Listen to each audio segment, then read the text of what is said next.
Digan conmigo, Santo y Divino Espíritu. Destruye en mí toda pereza espiritual, toda indiferencia, toda duda, todo miedo. Lléname plenamente de tu luz, de tu sabiduría, de tu paz, de tu gozo, de tu amor, de tu alegría. A ti, Divino Espíritu, que eres Dios y siempre nos acompaña. A ti sea la gloria, el honor, el poder, la adoración por los siglos de los siglos. Amén. Comenzamos esta enseñanza en el nombre del Padre, del Hijo y del Espíritu Santo. Amén. Queridos hermanos, vamos a compartir la palabra de Dios. Me da inmensa alegría. Un saludo para todos. Agradezco al Padre Carlos, al Padre Moisés y al Señor Obispo que nos ha dado la autorización de estar aquí, y a todos ustedes por la asistencia. Trataré de demostrarles a ustedes cómo en un tiempo de los apóstoles la Iglesia vivió lo que estamos viviendo en pleno siglo XXI. No ha pasado de moda. Y tenemos que pasar por ahí. Cuando el apóstol San Juan escribe el Apocalipsis, lo escribe en un momento en que están matando a los cristianos. Él escribe hacia el año 90, termina el Apocalipsis, hacia el año 90, y ahí está pasando por una época de persecución contra la Iglesia. Jesucristo mandó a los apóstoles a evangelizar el mundo entero. Los apóstoles se extendieron por todos los lugares a evangelizar, pero en ese tiempo había un imperio que era el Imperio Romano, que tenía otros dioses que adoraban al emperador, y ellos pensaban que ese era su Dios, y cuando llegan los cristianos a presentar a Cristo como el único Dios vivo y verdadero, entonces comienzan a atacar a los cristianos, comienzan a atacar a la Iglesia. Entonces San Juan, como está viviendo en ese tiempo, en esa época donde ya mataron a San Pedro, lo crucificaron con la cabeza para abajo, mataron a Santiago, mataron a tantos cristianos. Entonces cuando San Juan decide escribir el Apocalipsis, y se llama Apocalipsis porque es una manera de hablar que la gente no se dé cuenta de que le está diciendo las cosas a ellos. Entonces habla en forma como de parábolas o como de figuras. Porque si le decía al emperador, usted es una bestia, de una vez lo mataban.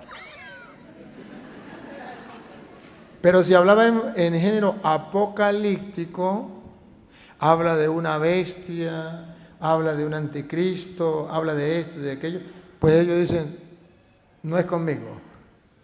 Pero los cristianos sí conocían ese género. Entonces entendían bien que San Juan estaba hablando de que la bestia no era un animal del campo, sino era el emperador que estaba acabando con los cristianos. Habla, por ejemplo, lo que nunca han entendido los protestantes, de la gran prostituta, la gran Babilonia, que mataba a los cristianos y se embriagaba con su sangre. Y eso no era otra cosa sino el Imperio Romano, como lo había hecho el Imperio Babilónico en aquel tiempo con el pueblo de Israel. Entonces, el Apocalipsis se llama Apocalipsis porque es un género literario, es a través de símbolos, de comparaciones, para que la gente, los cristianos lo entiendan, pero los del poder, los del imperio, no sean capaces de darse cuenta que le están insultando o diciendo la verdad, o lo están señalando a ellos sin que ellos se den cuenta. La iglesia de Jesucristo, porque Jesucristo fundó una iglesia, esa iglesia comienza a extenderse por el mundo entero. Cuando comienzan a atacar a la iglesia, a matar a los cristianos se van desanimando. ¿Por qué? Porque si usted decía que era cristiano, lo mataban. Entonces tuvieron que vivir bajo cuevas. 300 años ocultos en cuevas. Y cuando los perseguían y trataban de matarlos, ellos se escondían. Entonces mucha gente dijo, yo mejor no soy cristiano. Yo mejor me retiro de la fila de los cristianos, me salgo de la iglesia. Si me voy con el mundo es mejor porque no me persiguen, no me matan. Es entonces cuando San Juan decide escribir el Apocalipsis, Dios lo inspira, para decirle a los cristianos, ánimo, no se desanimen, sigan adelante, eso tiene que pasar, miren la meta final, las bodas del Cordero, cuando ya el banquete del reino, allá tenemos que llegar, no miren el sufrimiento que están pasando ahorita, miremos el futuro cuando lleguemos al reino de los cielos. Y es entonces cuando San Juan anima a la iglesia, pero ojo, anima a la iglesia desde donde la anima San Juan. Si usted y yo leemos el Apocalipsis en el capítulo 1, el versículo 9, ¿quién me va a ayudar a leer por aquí? ¿Quién es? A ver, en Apocalipsis, por ejemplo, capítulo 1, versículo por ahí, en el 9, o antes del 9, va a decir San Juan dónde él escribió el Apocalipsis. Siendo él uno de los apóstoles, está siendo perseguido. Y entonces lo llevan a una isla de Pasmo. Allá lo aíslan. Perseguido por decir la verdad. Pero desde allá él escribe y anima a los cristianos para que no bajen la guardia, para que no dejen la fila de los cristianos, sino que sigan adelante. A ver cómo es, dice el 9, Apocalipsis. Apocalipsis. Dije Juan, es Apocalipsis 1, 9 en adelante. A ver aquí. Yo, Juan, vuestro hermano y copartícipe vuestro en la tribulación. Ahí, escuchen bien. Compartícipe vuestro en la... ¿Cómo estaba pasando la iglesia? ¿Por una? Y dice Juan, yo también estoy pasando por tribulación. No solo ustedes. Pero yo en la tribulación, yo no he abandonado la iglesia. Yo no he dejado de ser cristiano, no he renegado de la fe. Participo con ustedes en la misma tribulación. Copartícipe con ustedes en la tribulación. Repítalo. Yo, Juan, vuestro hermano y copartícipe vuestro en la tribulación, en el reino y en la paciencia de Jesucristo, estaba en la isla llamada Patmos. Estaba en la isla llamada Patmos. Estaba aislado. Lo habían perseguido. Lo habían mandado a esa isla. Siga. Por causa de la palabra de Dios. ¿Por qué lo habían castigado? ¿Por qué lo habían mandado a esa isla? Por causa de la palabra de Dios. Entonces aquí está el reflejo de lo que están viviendo los cristianos, los primeros cristianos. La iglesia que fundó Jesucristo está pasando por esa tribulación, por ese momento. Pero ojo, San Juan, en San Juan, ¿no? San Juan en ese momento no se deja llevar por el miedo de la tribulación ni de la angustia, no se desanima, no se desalienta, a pesar de que está siendo castigado, está siendo atormentado por allá en la isla. Él le dice, ¿ustedes están sufriendo? Yo también. Pero sigan mi ejemplo, que yo no he renegado de la fe, no he abandonado la iglesia. Y estoy sufriendo todo esto por causa de la palabra, por creer en la palabra. Pero en medio de las pruebas, San Juan va a decir que aunque lo persigan, él puede estar tranquilo porque está en la presencia de Dios, saborea la presencia de Dios y nadie le puede quitar ese gozo espiritual. Vean el versículo 10, escuchen el 10. Yo estaba en el Espíritu en el día del Señor y oí detrás de mí una gran voz como de trompeta. Él estaba en el Espíritu. Otra traducción dice, caía en éxtasis en el día del Señor. O sea, que nada le puede impedir al cristiano vivir en el Espíritu. Que lo pueden tener en la cárcel, lo pueden aislar, le pueden hacer la guerra, pueden pasar por todas las persecuciones, pero no le pueden robar la dicha de vivir en el Espíritu o disfrutar los gozos del Espíritu. No, un día miraba la película de Daniel, Daniel no, José vendido por sus hermanos. ¿Se acuerdan de esa historia? Y dicen que ustedes saben que lo mandaron a la cárcel, ustedes saben por qué lo mandaron a la cárcel, toda esa historia se la sabe. Pero la mandan a la cárcel y a José le mandan a un verdugo que le atormente la vida en la cárcel. Y cuando está en la cárcel junto con los demás, a José le hace la vida cuadrito un verdugo. Sin embargo, José estaba feliz todos los días. Y un día vino el rey a ver qué pasaba, a ver cómo estaba José, a ver si estaba amargado, triste, acongojado, a ver si estaba derrotado. Y cuando llegó a la cárcel, todos estaban amargados menos José, que estaba muy feliz. El rey llama al verdugo y le dice: a ver, ven acá, yo le estoy pagando a usted para que le haga cuadrito la vida a este hombre, para que le amargue la vida a este hombre. Para eso yo le estoy pagando. Pregunto, ¿cómo se explica que todos estén amargados en la cárcel y que este hombre que quiero que le amargue la vida está feliz en la cárcel? La respuesta del verdugo fue: mi rey, si quiere quíteme la cabeza. Pero a ese hombre no le puedo amargar la vida porque él todos los días, en cualquier lugar y en cualquier momento de su existencia, él está con su Dios, que él afirma que está en todas partes, en todo momento. Y no le puedo quitar la felicidad, porque su felicidad es estar con su Dios. ¿Cómo hago yo? Eso le pasaba a San Juan. Estando en la isla de Patmos, a causa de la palabra, viendo la persecución y sufriendo cómo mataban a los cristianos, él vivía en el Espíritu. Cayó en éxtasis en el día del Señor, gustaba y saboreaba eso. Y es entonces cuando tiene la revelación, y así se llama Apocalipsis, también se llama revelación. Dios le revela que todo el Apocalipsis se centra en estas dos cosas. Uno, que la iglesia tiene que ser perseguida, y que los que persiguen a la iglesia se llama la gran prostituta, la gran Babilonia, y se llama la bestia, el jefe de esa gran Babilonia. Y va a perseguir a la iglesia, pero luego la iglesia va a triunfar.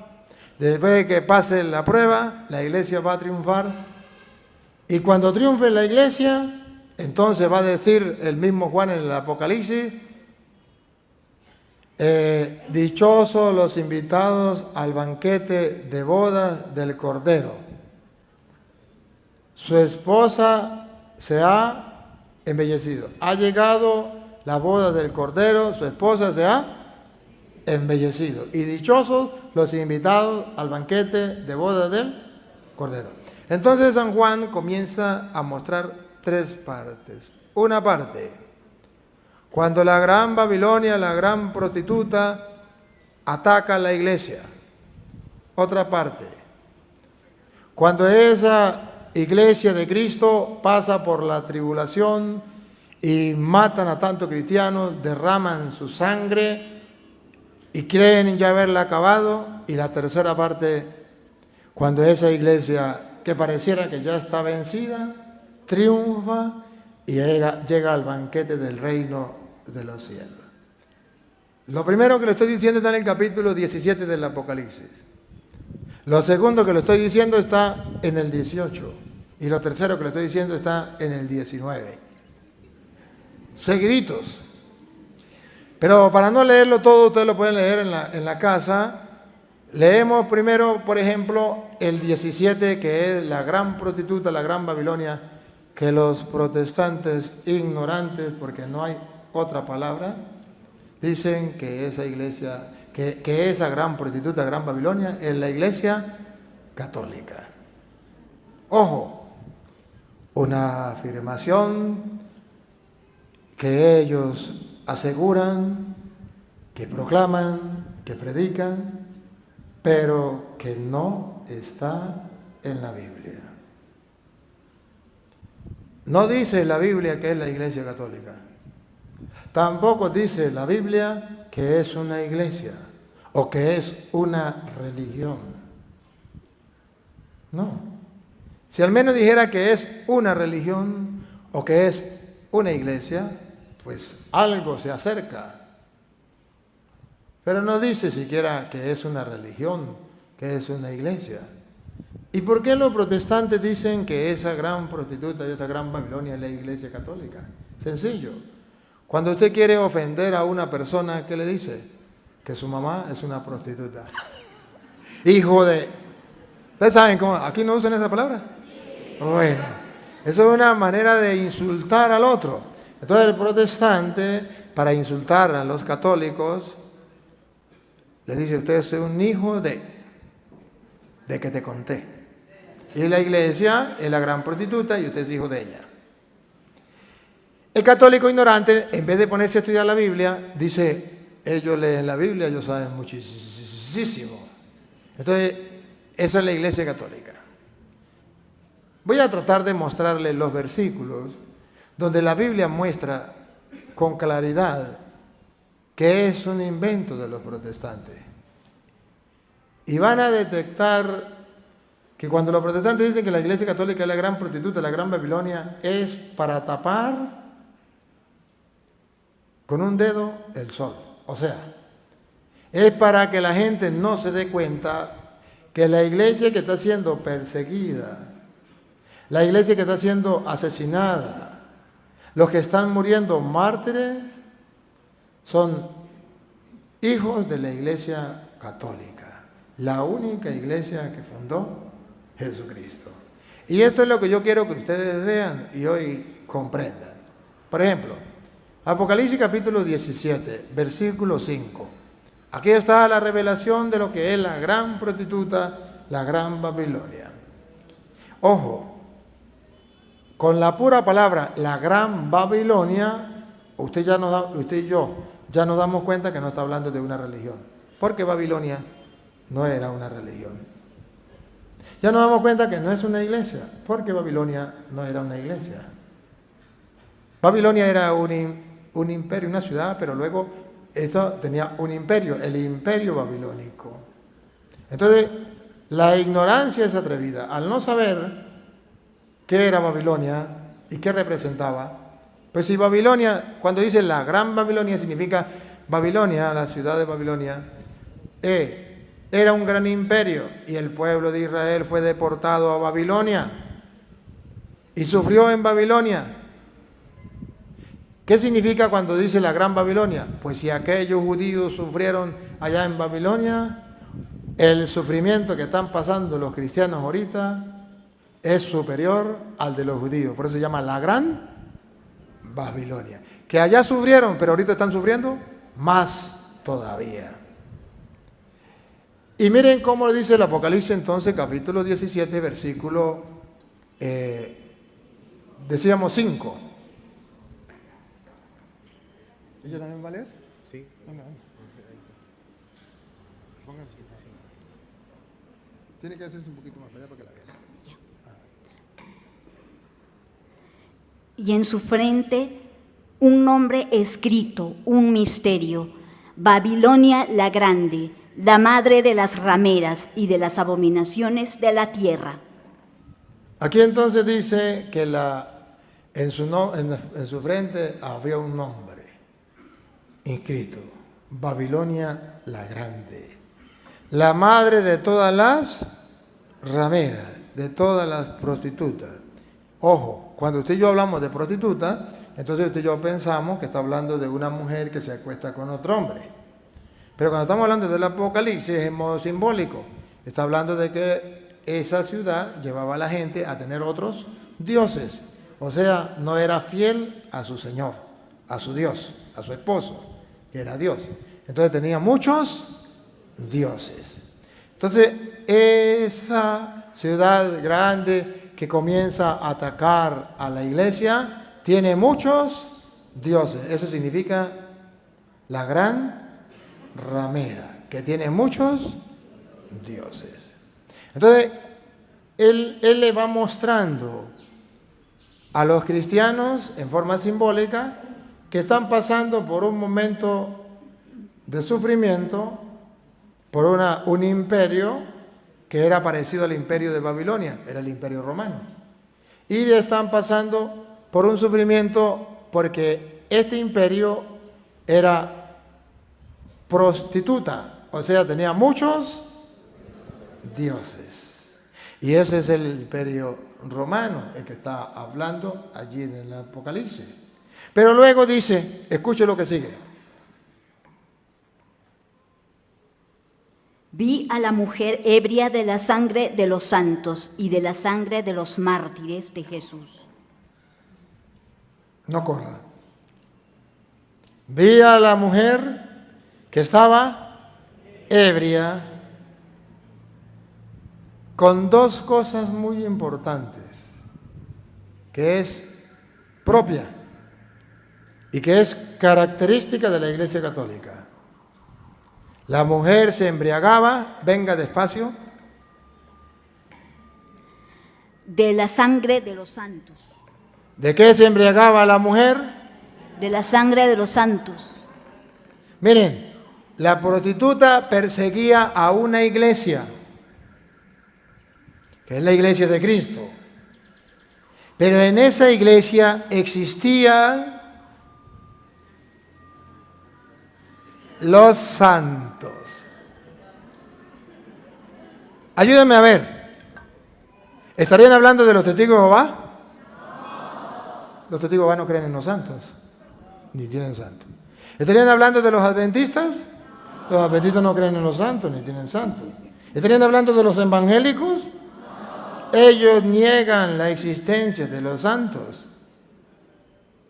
Pero lo más curioso es que la Biblia dice que la gran prostituta, la gran Babilonia, está atacando a la iglesia y se embriaga, se deleita con la sangre de los santos. La única iglesia que ha mantenido la fe en los santos y que tiene santos desde el comienzo, San Pedro, San Pablo, San Clemente, San Ireneo, Santo Tomás, San Agustín, San Juan Pablo II. ¿Cuál ha sido? La Iglesia Católica. Pero no solamente tiene santos, también tiene, a ver, acérquese, otra palabra clave de la Iglesia Católica.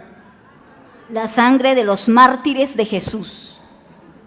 También tiene lo que en la iglesia se llama los mártires.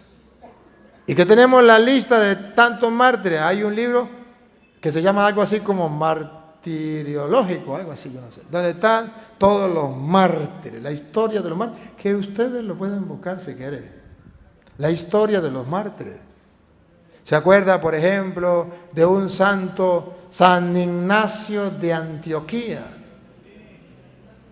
Que lo tiraron a los leones y la gente no quería que lo tiraran a los leones y él dijo, déjenme tranquilo que yo quiero ser pan devorado por yo quiero ser trigo devorado por los dientes de los leones para llegar a ser pan de Cristo. Ah, bárbaro. San Policarpo.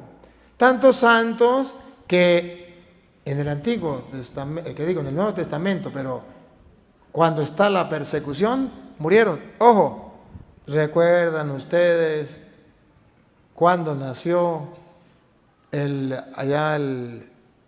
donde mataban a los mártires? ¿Cómo era?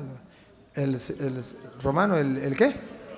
El Coliseo romano, donde murieron miles y miles de santos, mártires de la iglesia. Busquen la historia y díganme qué pastor de los evangélicos murió mártir ahí. Que me diga cualquier protestante qué testigo de Jehová murió ahí, qué pentecostal, qué adventista.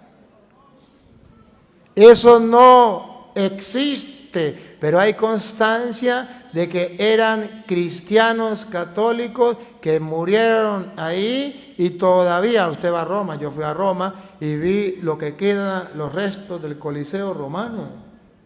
Y donde mataron a tantos cristianos, y no eran cristianos evangélicos, eran cristianos católicos. Y fui a las cuevas, las catacumbas, donde mataban a los cristianos, y ahí enterraron a papas. Ellos no tienen papas. Enterraron obispos, ellos no tienen obispos. Sacerdotes, ellos no tienen sacerdotes. Y los enterraron allí. O sea, en esa época tenemos constancia de cuántos murieron. ¿Se acuerdan que a Pablo le quitaron la cabeza? Santiago también, a Pedro lo crucificaron con la cabeza por abajo. ¿O no toman ustedes cuando eso? Pero está en la historia. Entonces la Biblia va mostrando cómo la iglesia de Cristo está siendo perseguida. Y es la gran Babilonia, la gran prostituta que lo persigue. Y da muchas características.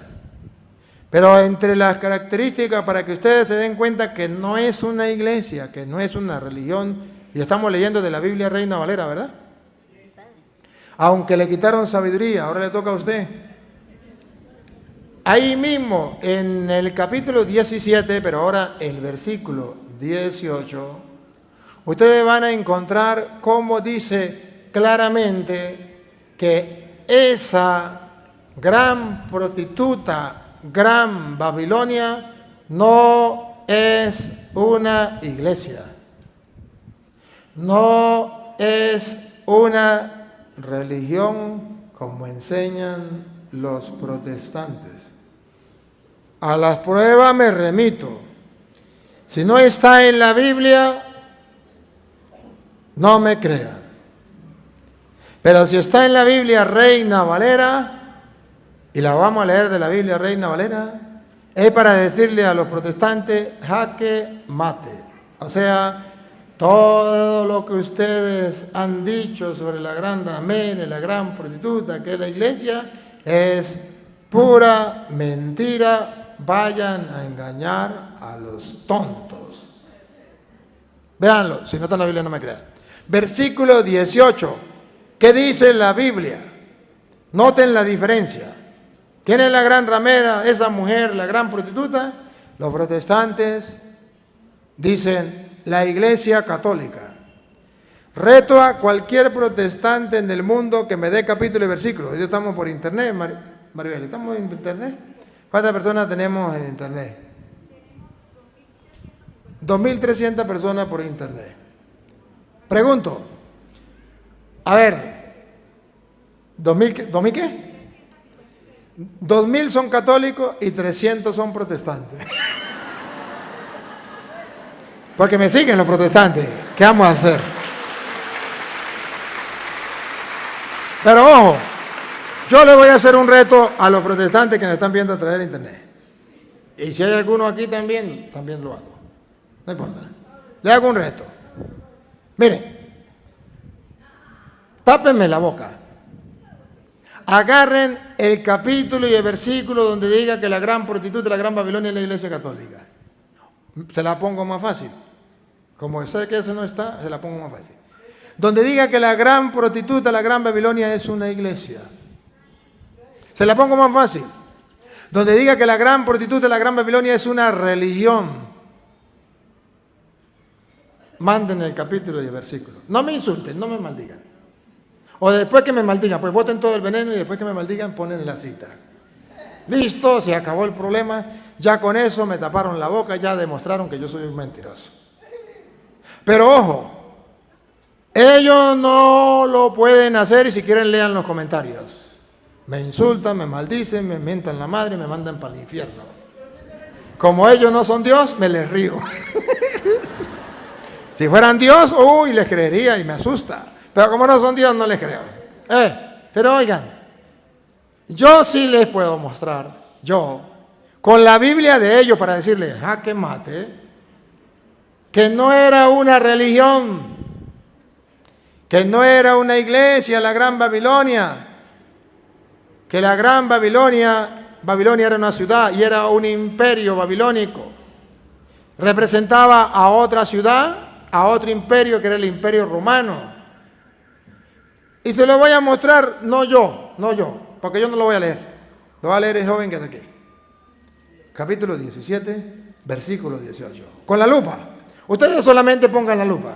Si no está en la Biblia, no me crean. Que es la gran prostituta, la gran Babilonia. Esto es lo que le duele a los protestantes. Este es el insulto más grande que el padre Toro le da a los protestantes. Mostrarles con la Biblia que ellos son unos mentirosos. O yo lo podría llamar mejor mentiras frescas. Frescolita para mentir. Dicen la mentira con toda facilidad.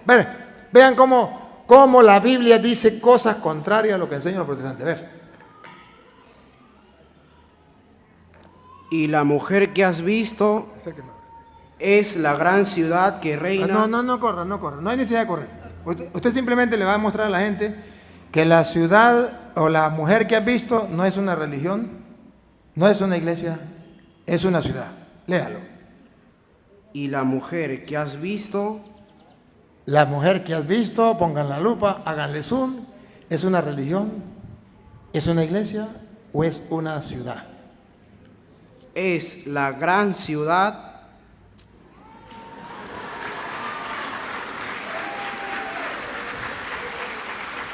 Así es como se destapa la mentira de los protestantes. Así es como se les tapa la boca. Me pueden maldecir, me pueden mandar para el infierno, pero no me pueden refutar. El gato es blanco, tengo los pelos del gato en la mano. Tengo las pruebas. Las sagradas escrituras le dice a los protestantes, no sean mentirosos. La gran prostituta no es una religión, la gran prostituta no es una iglesia, la gran prostituta es una ciudad. ¿Qué es lo que no entienden?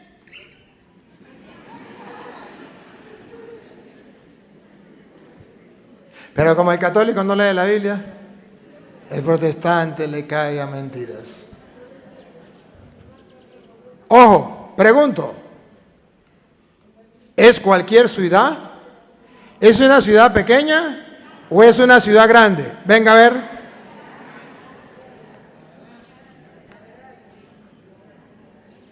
Y la mujer que has visto es la gran ciudad que reina sobre los reyes de la tierra. ¿Es una ciudad pequeña o una ciudad grande? La gran ciudad. ¿Qué lo entienden ustedes por gran ciudad? Grande. Bueno, entonces los protestantes dicen de lógica irrazonable. Pregunto, ¿dónde está la sede de la Iglesia Católica? En el Vaticano. ¿Y ustedes no saben que el Vaticano es una ciudad? Sí. Pregunto, ¿es la ciudad más grande o la más pequeña del mundo? Es la ciudad más pequeña del mundo. Es el estado más pequeño, el país más pequeño del mundo. Llámelo como usted quiera. Pero es el más pequeño en el mundo. Contrario a lo que dice la Biblia. ¿Y la gran prostituta qué es? La gran ciudad. Oh, y cuando el Apocalipsis escribe de la gran prostituta, todavía no existía el Vaticano.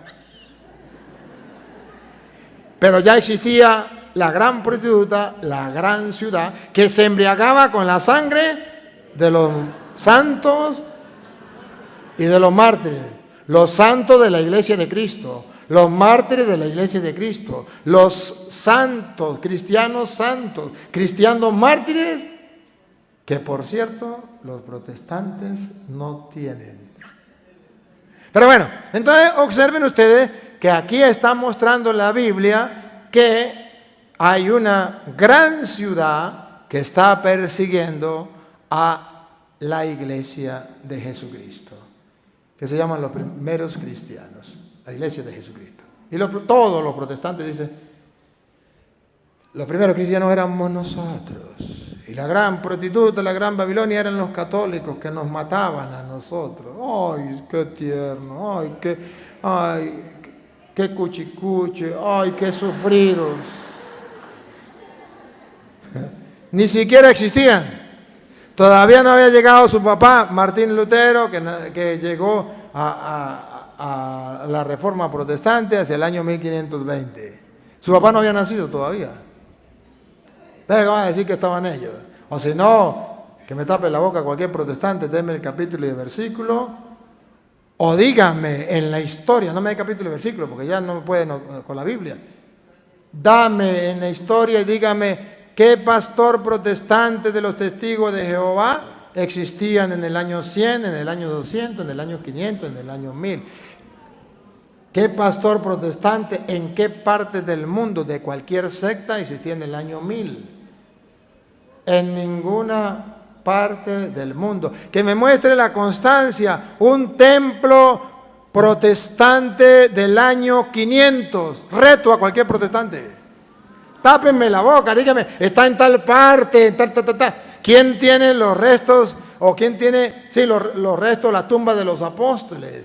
¿Qué secta protestante los tiene? ¿Quién tiene la tumba de San Pedro, de San Pablo, de San Mateo, de San Lucas, de San Marcos? Solo la Iglesia Católica. Que me muestren un templo, ellos tienen sus templos, también se congregan. ¿Dónde se congregan? Que me muestren un templo donde ellos se congregaban en el año 100, en el año 200, en el año 500, ojo. Y nosotros los católicos podemos mostrarle que los primeros templos cristianos los tenemos los católicos.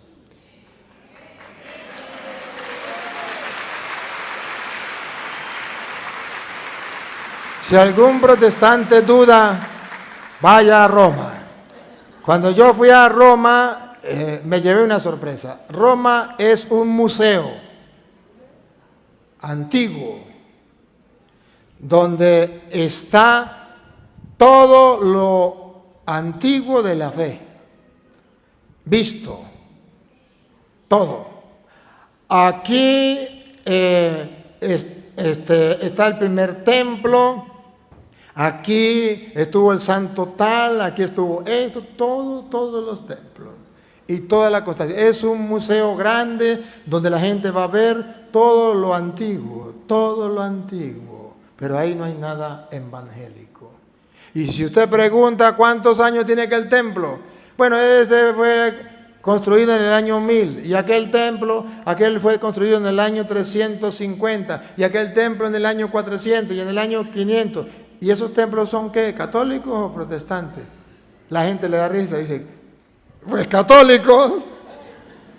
Los protestantes todavía no habían existido, no habían nacido. Vayan, vean, o busquen por internet, a ver si estoy diciendo mentiras. Entonces, la gran ciudad, la gran Babilonia, era un imperio y perseguía a los primeros cristianos, a la iglesia de Cristo. Pero entonces, les decíamos que en el capítulo 18 va a mostrar Juan, cómo esa iglesia está siendo aparentemente destruida, atacada, los primeros cristianos. Pero vamos a mirar que no eran los cristianos evangélicos que, como ellos enseñan, los perseguían los católicos. Al contrario, eran los católicos que eran perseguidos y asesinados por el imperio romano, con los emperadores locos que existían, que se creían dioses. Que no solamente está en la historia, también está en la Biblia. Vean ustedes cómo la Biblia va a mostrar el sufrimiento, el derramamiento de sangre dentro de la iglesia. Y a esas personas que derramaron su sangre, ¿y qué nombre le pondremos? Matarirerirerón. ¿Y de qué iglesia eran? Vamos, a Apocalipsis capítulo 18, versículo 20. ¿De qué iglesia eran? para ver cuál era la iglesia perseguida por la gran Babilonia. Ya encontramos en el capítulo 17 la gran prostituta persiguiendo a la iglesia. Pero encontramos en el capítulo 18 qué nombre le pondremos a los hijos de esa iglesia, a los cristianos mártires que están muriendo en esa iglesia. Vean cómo dice la Biblia. Alégrate sobre ella, cielo, y vosotros, santos, apóstoles y profetas, porque Dios os ha hecho justicia en ella. Otra vez, pero ahora más lento. Alégrate sobre ella, cielo, y vosotros, santos, apóstoles y profetas. Dentro de la iglesia de Cristo existían los apóstoles y los profetas. San Juan le está animando a todos los cristianos y animando a los apóstoles y a los profetas. Alégrense. ¿Cómo? ¿Por qué no vamos a alegrar si estamos pasando por momentos difíciles? Pero dice yo, alégrense en la fe. Alégrense los santos apóstoles y los profetas. Entonces dicen los protestantes, esos apóstoles y esos profetas eran de nuestra iglesia. Ya va. Eso nos queda por probar. Verán que no era de la iglesia protestante, era de la iglesia católica. ¿Cómo lo sabemos? Por lo que sigue. Ya sabemos que son profetas. Ya sabemos que son apóstoles. O sea, la jerarquía de la iglesia, los ministros de la iglesia, los líderes de la iglesia que Cristo fundó. Y Juan le está diciendo, alégrense. Los está persiguiendo la gran prostituta, pero ustedes alégrense. Se alegra el cielo y alégrense también ustedes los apóstoles. Otra vez, ¿cómo es que dice? Alégrate sobre ella, cielo, y vosotros... Cielos. Siga. Y vosotros, santos, apóstoles y profetas. Santos, apóstoles y profetas. Que los protestantes dicen, esos apóstoles y profetas eran de los nuestros. Y los católicos decimos, eran de los nuestros. Pero, a ver quién lo comprueba. Estamos leyendo de la Biblia Reina Valera. Vamos a ver cómo sabemos que era la iglesia católica. Siga. Porque Dios os ha hecho justicia en ella. Siga. Y un ángel poderoso tomó una piedra, como una gran piedra de molino, y la arrojó en el mar, diciendo: con el mismo ímpetu será derribada Babilonia, la gran ciudad, y nunca más será hallada. ¿Babilonia la qué? La gran ciudad. No la gran religión ni la gran iglesia. A ver. Siga. Y con el mismo ímpetu será derribada Babilonia, la gran ciudad, y nunca más será hallada. Siga. Y la voz de arpistas, de músicos, de flautistas y de trompeteros no se oirá más en ti. Y ningún artífice de oficio alguno se hallará más en ti, ni ruido de molino se oirá más en ti. Siga. Luz de lámpara no alumbrará más en ti, ni voz de esposo y de esposa se oirá más en ti. Entonces vean cómo está hablando ya que la gran Babilonia está perdiendo fuerza. Está siendo acabada. Siga. Porque tus mercaderes eran los grandes de la tierra, pues por tus hechicerías fueron engañadas todas las naciones, y en ella se halló la sangre de los profetas y de los santos. No me empuje. Ahora bien, en esa gran ciudad, que no es una religión, que no es una iglesia, que es una ciudad. En esa gran ciudad, escuchen, ¿qué se halló en esa gran ciudad? Atención, venga. Y en ella se halló la sangre de los profetas y de los santos. Se halló la sangre, o sea, fueron sacrificados. se halló la sangre de los profetas y de los santos. ¡Ah, caramba! De modo que aquí ya nos vienen mostrando que esos apóstoles y esos profetas pertenecían a la Iglesia Católica, porque la única iglesia que tiene santos es la Iglesia Católica. Las sectas no tienen santos. Y son santos después de haber derramado su sangre, porque se halló la sangre de los santos. O sea que no son santos antes de morir, sino después de muertos.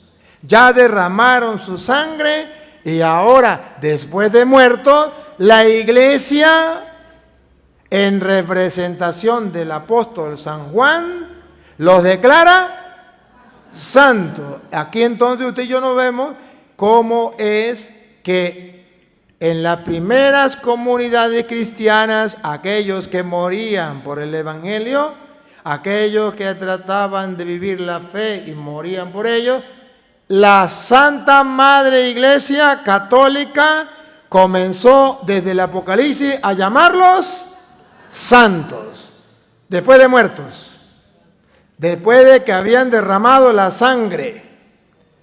Ojo, y esa gran ciudad los estaba matando, la gran prostituta, la gran ciudad. Siga. Repita y sigue. Y de todos los que han sido muertos repita significa vuelvo a leer. Y en ella se halló la sangre de los profetas y de los santos. Profetas y santos, atención, escuche lo que viene. Y de todos los que han sido muertos en la tierra. ¿Esos santos estaban vivos o ya habían muerto? Todos los que ya habían muerto en la tierra por el Evangelio, la Biblia los llama los santos. Pregunto, ¿entonces serían los evangélicos? Los evangélicos dicen, muerto el perro, se acabó la sarna. Una persona cuando se muere, muere el cuerpo y muere el alma. Los santos es mentira, eso no existe. La persona cuando se muere, lo enterraron, muere el cuerpo y muere el alma, y cuando venga Cristo, lo va a resucitar en el último día, pero ellos murió y se acabó. La Virgen María se acabó, los apóstoles se acabaron, todos ellos se acabaron. Los santos no existen. Pero hoy el Apocalipsis dice que dentro de la iglesia de Cristo, la iglesia que perseguía la gran prostituta y la gran Babilonia, tenía apóstoles y tenían profetas que al derramar su sangre por Cristo, después de muertos, la iglesia en labios de San Juan los declara santos. Entonces vean que la gran prostituta no es la iglesia católica, que es al revés. La iglesia que está siendo perseguida y atacada y asesinada es la iglesia católica, la misma que declara santos a hombres y mujeres que han dado la vida por Cristo, y le enseña a todos los cristianos que existen los santos y que viven en la otra vida y nosotros en esta, y que un día nos vamos a encontrar con ellos. ¿Sí lo captan o no lo captan?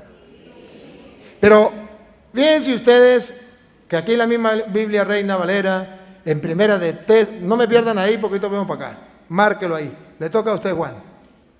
O sea, uno y uno, no tengo por qué decirle, uno y uno. Ahí. Miren, primera de Tesalonicenses, capítulo 3, versículo 13. En primera de Tesalonicenses, capítulo 3, versículo 13, dice la Biblia que para Pablo, que también era católico y que no era protestante, también existían los santos. Para San Juan existían los santos. Para San Pablo también existían los santos. Ojo. Y le vamos a mostrar a los protestantes con la Biblia Reina Valera que esa iglesia del Apocalipsis donde estaban los santos ¿Es la Iglesia Católica? Porque es la única iglesia que sigue enseñando lo mismo que enseñó San Juan en el Apocalipsis. Lo mismo que enseñó San Pablo en Primera de Tesalonicenses y lo mismo que enseñó San Pedro en Primera Carta de San Pedro. Oye, y vean ustedes que es la Iglesia Católica, que no son los protestantes. Los protestantes no son los primeros cristianos, no son la Iglesia de Cristo. Y ustedes lo pueden ver. Vamos, ¿qué dicen los protestantes? Que los santos no existen. Se murieron, se acabaron y están esperando la resurrección en el último día. ¿Qué dice la Iglesia Católica? Que los santos sí existen. Están con Dios. Y que ellos un día vendrán con Dios, con Cristo vendrán. Cuando venga a juzgar a vivos y muertos, también ellos incluso vendrán. Pero ojo, no porque el Papa lo haya dicho, porque está en las Sagradas. Primera de Tesalonicenses, capítulo 3, versículo 13. Si no está en la Biblia, Reina Valera, no me crea. Y le invito a los protestantes que me siguen a través de las redes sociales, como están escondidos allá en su casa. ¿Cuánto tenemos ahorita? 2.967. Entonces, vamos a decirle a estos protestantes también que nos siguen a través de las redes sociales, como nadie los está viendo, háganse los tontos y agarren la Biblia y mire a ver si es verdad o mentira lo que el cura está diciendo. Si no está en la Biblia, no crea. Pero si está en la Biblia, pregúntense por qué nosotros creemos otra cosa. Vean, católicos, que entonces la Iglesia de Cristo de la que habla el Apocalipsis es la Iglesia Católica donde están los santos. Pero que son los santos aquellos que han muerto por Cristo, están con Dios, vendrán con Cristo en el último día y reinarán eternamente con Cristo en el cielo. ¿Que no está en la Biblia? Venga. Primera de Tesalonicenses, capítulo 3, versículo 13. Para que sean afirmados vuestros corazones, irreprensibles en santidad delante de Dios nuestro Padre, en la venida de nuestro Señor Jesucristo. ¿Jesucristo vendrá o no vendrá? Sí. Aquí San Pablo dice, Jesucristo vendrá. Y dicen los protestantes, aleluya, gloria a Dios, Cristo viene pronto a llevar su iglesia, a morar con Él. Perfecto, perfecto. Pero ahora van a poner la lupa. ¿Con quién vendrá Cristo? Nosotros los católicos decimos que también con los santos que ya están en el cielo y vendrán a llevar a otros para el cielo junto con Cristo. Los protestantes dicen, no, son mentiras, inventos del Papa. Los santos, ¿qué cuento de santos? Los santos no existen. Allá en el cementerio está María, están los apóstoles, ellos no son santos, ellos no están en el cielo. Pero ¿qué dice la Biblia? A las pruebas me remito, el gato es blanco, tengo los pelos del gato en la mano. Así me gusta a mí. Las cosas claras, pan, pan, vino, vino. Va, en la venida, repítalo, en la venida de nuestro Señor Jesucristo, repítalo. En la venida de nuestro Señor Jesucristo. No, mejor voy a tomar una foto y se la voy a mandar a los protestantes para que vean con quién vendrá Cristo. Otra vez, en la venida. En la venida de nuestro Señor Jesucristo. ¿Con quién? Con todos sus santos. ¡Pácata! Tome, protestantes, tome. Así se le tapa la boca a los mentirosos. Jesucristo vendrá. ¿Con quién? Con todos sus santos. ¿De qué Biblia lo estamos leyendo? La Reina Valera, aunque le quitaron sabiduría. Apele por su Biblia, evangélico. Protestante, agarre su Biblia. Si usted no lo encuentra en su Biblia, yo soy un mentiroso. Pero si usted lo encuentra en su Biblia, su pastor es un rementiroso. A la prueba me remito. Pero los protestantes están tan tapados del cerebro que lo que diga la Biblia, eso no es palabra de Dios. Pero lo que diga el pastor, aunque no esté en la Biblia, eso sí es palabra de Dios. ¿Se da cuenta la enfermedad grave que tienen los protestantes? Me pueden mentar la madre, me pueden mandar al infierno, pero no me pueden refutar. Lo escrito, escrito está. Punto. He dicho, caso cerrado.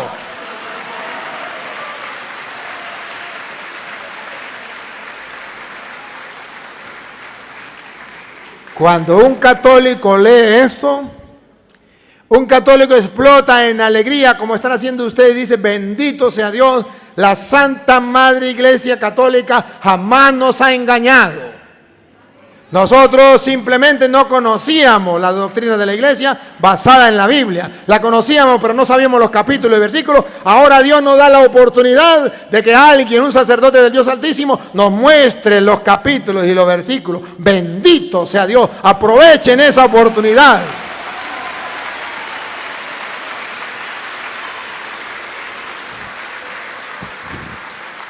Si a mí en el seminario me hubiesen dado esa oportunidad de conocer la doctrina de la Santa Madre Iglesia Católica fundamentada en la Biblia, yo no estuviera aquí. Yo creo que estuviera ya en la Luna o en el planeta Marte, o quién sabe dónde. ¿Sí? Porque en el seminario nos enseñan la doctrina de la Santa Madre Iglesia, pero no nos enseña dónde aparece en la Biblia. Y es un defecto. Y es un error. Es un error. Porque cuando alguien nos pregunta, ¿y por qué esto? No sabemos dónde está y quedamos perdidos. Y como la Biblia es tan grande y tan amplia, quedamos perdidos. Y los protestantes entonces se ríen y se burlan. Eso no está en la Biblia. Usted dice: si está en la Biblia, yo lo escuché una vez, yo lo leí, pero no sé dónde. El protestante dice: si no sabe dónde, es porque no está en la Biblia. Y usted dice: yo sé que está, y se muere de rabia, pero dice: no sé dónde será. En cambio, conmigo cambia la cosa. Porque cuando a mí me dice: eso no está en la Biblia, y yo le digo: ¿que no está en la Biblia? Y yo le doy el capítulo y versículo. ¿Sabe? Y los protestantes son tan tontos que yo nunca digo algo que no esté seguro que está en la Biblia. Y cuando yo digo algo que está en la Biblia es porque me sé el capítulo y el versículo. Sé dónde está. Y si no, me quedo callado. Porque la Santa Madre Iglesia Católica nos ha dejado la mejor doctrina, la doctrina más pura, la doctrina más verdadera, la doctrina más bíblica, pero hay un detalle: no nos han enseñado en qué parte está. Por eso, todos los sacerdotes conocemos la doctrina de la Santa Madre Iglesia. Todos los seminaristas conocen la doctrina de la Santa Madre Iglesia. A lo mejor todas las religiosas conocen la doctrina de la Santa Madre Iglesia. A lo mejor todos los laicos conocen la doctrina de la Santa Madre Iglesia. Ese no es el problema. El problema es que no sabe dónde lo dice la Biblia. Y como estamos viviendo en un tiempo donde los protestantes se llaman protestantes porque protestan, y la protesta es: eso no está en la Biblia. Y la protesta es: eso es mentira. Y la protesta es: si no me lo muestra con la Biblia, no lo creo. Entonces nos ha obligado a los católicos a saber en qué parte de la Biblia lo dice. Pero los católicos todavía no logran despertar. Están en un letargo, en un sueño grande. Y los protestantes se ríen y se burlan. Pero les llegó la hora cero. Les llegó la hora cero a los protestantes. Porque ahora los católicos están despertando y están buscando en la Biblia, y ahora se dan cuenta que la doctrina de la Santa Madre Iglesia Católica es la única doctrina que está sustentada bíblicamente, y que la doctrina supuestamente de los protestantes no existe en la Biblia. Es más todavía, que los protestantes no tienen doctrina. ¿Qué enseñan los protestantes? Doctrina. Ellos no tienen doctrina. Ellos hablan de la doctrina, pero los protestantes no tienen doctrina. ¿Qué enseñan los protestantes? Los protestantes dicen: a ver, ¿cuál es la doctrina católica sobre el Papa? Que el Papa es el vicario de Cristo. Entonces nosotros vamos a decir que el Papa es la bestia. Por eso se llama protestante, porque no tienen doctrina, sino que analizan la doctrina de la Iglesia para protestar. No tienen doctrina. Sobre María, ¿los protestantes tienen doctrina? No. ¿Qué dice la Iglesia Católica sobre María? Que María es virgen. Protesto. María no es virgen. ¿Qué enseña la Iglesia Católica sobre la Virgen María? Que María fue asunta al cielo. Protesto. María no fue al cielo. Que todo lo que diga sobre María. El bautismo. ¿Qué enseña la Iglesia sobre el bautismo? Que tiene que ser también a los niños y a los adultos. Protesto. No tiene que ser a los niños. Tiene que ser a los adultos. No tienen doctrina. ¿Qué enseña sobre la iglesia? Que la iglesia católica es la iglesia de Cristo. Protesto. Cualquier iglesia que invente cualquier tonto y le ponga el nombre de cristiana, esa es de Cristo. Ellos no tienen doctrina, no tienen prueba.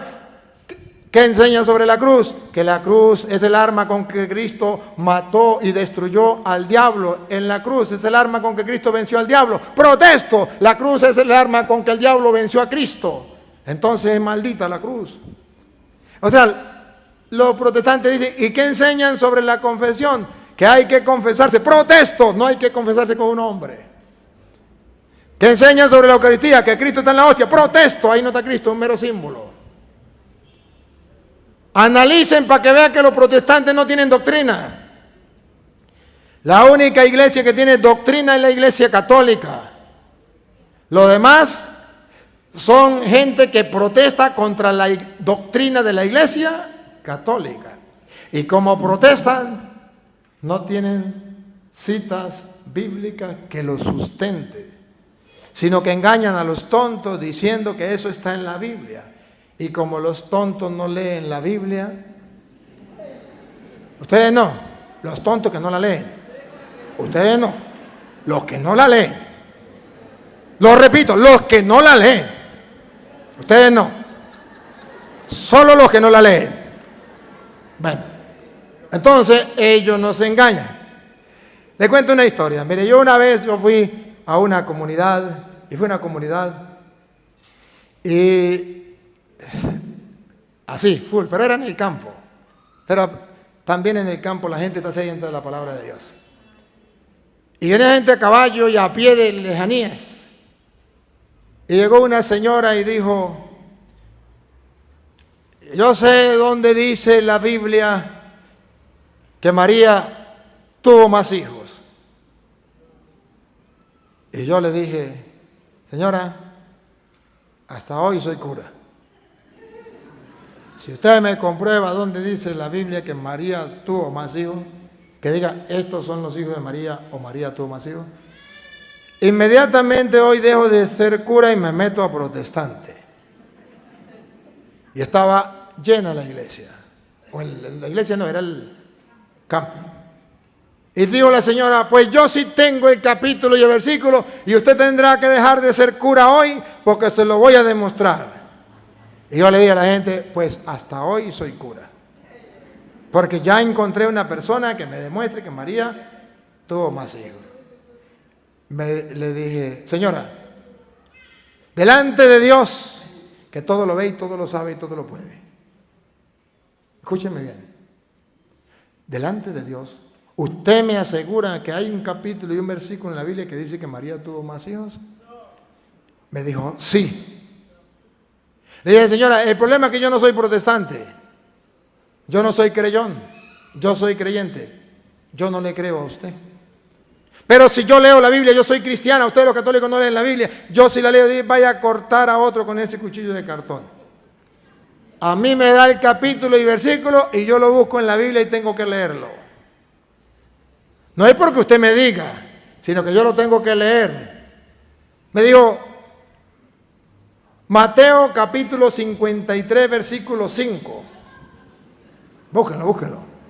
Mateo capítulo 53, versículo 5.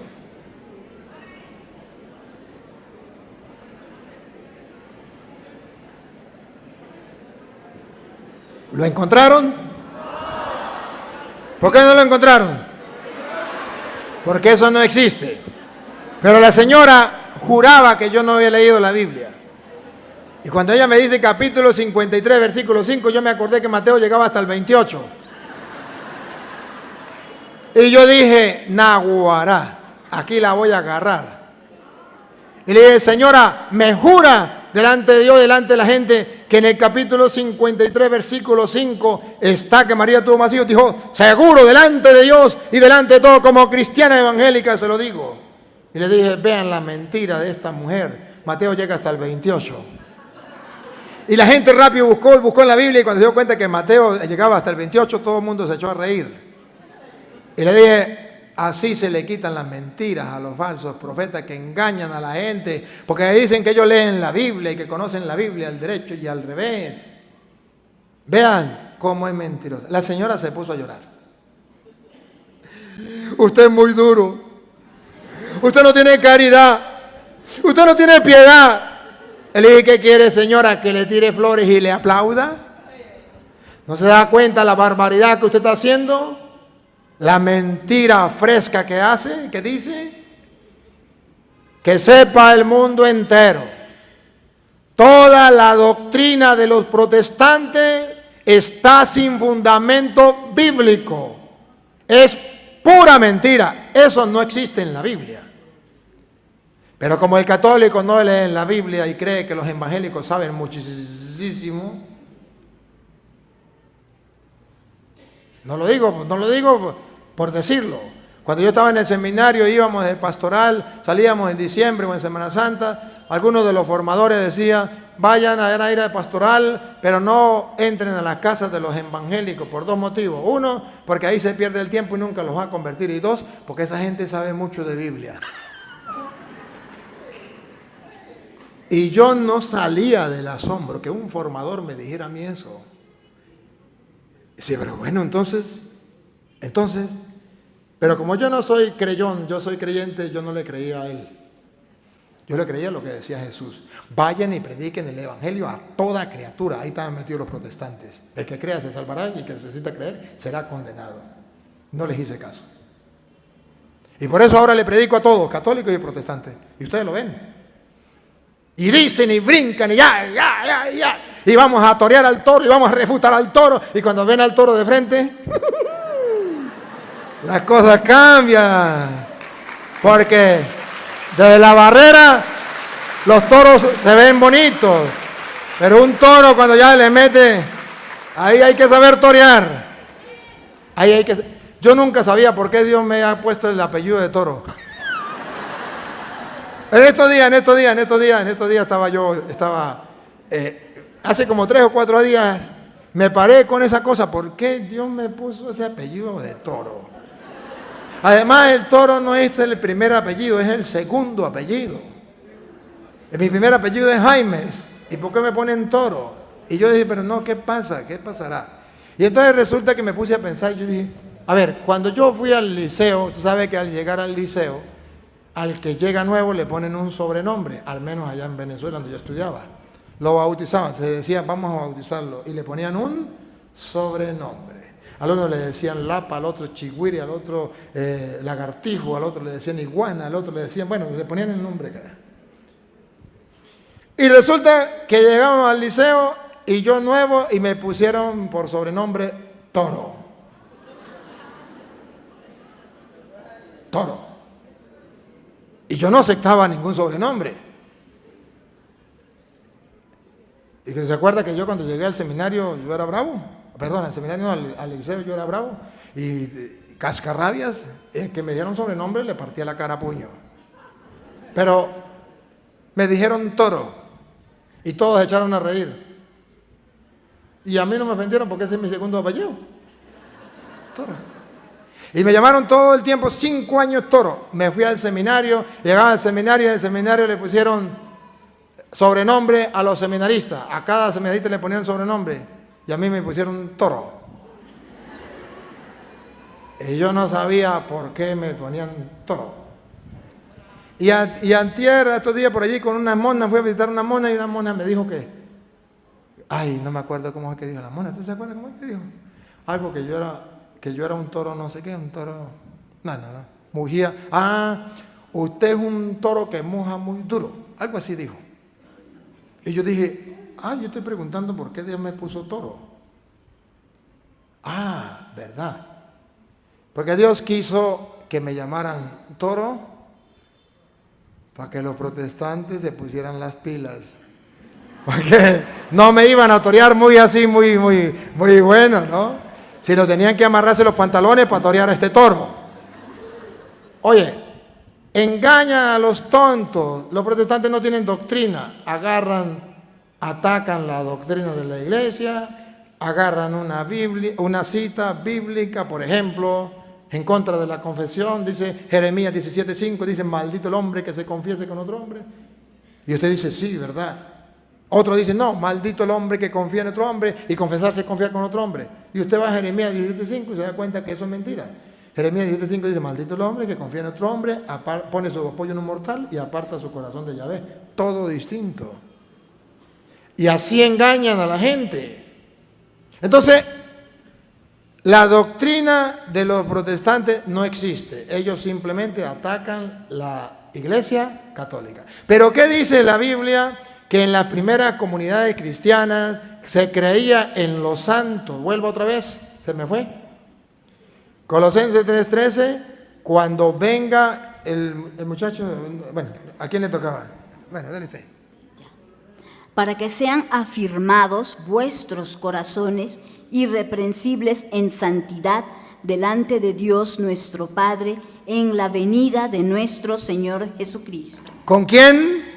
Con todos sus santos. ¿Qué es lo que no entienden ahí? La Biblia dice que Jesucristo vendrá con todos los santos que están en el cielo, vendrán con Cristo. Lo dice la Biblia. Y si los protestantes dicen que los santos no existen, entonces Pablo nos engañó. Entonces Juan nos engañó cuando dice que la gran prostituta se embriagaba con la sangre de los santos y de los mártires de Cristo.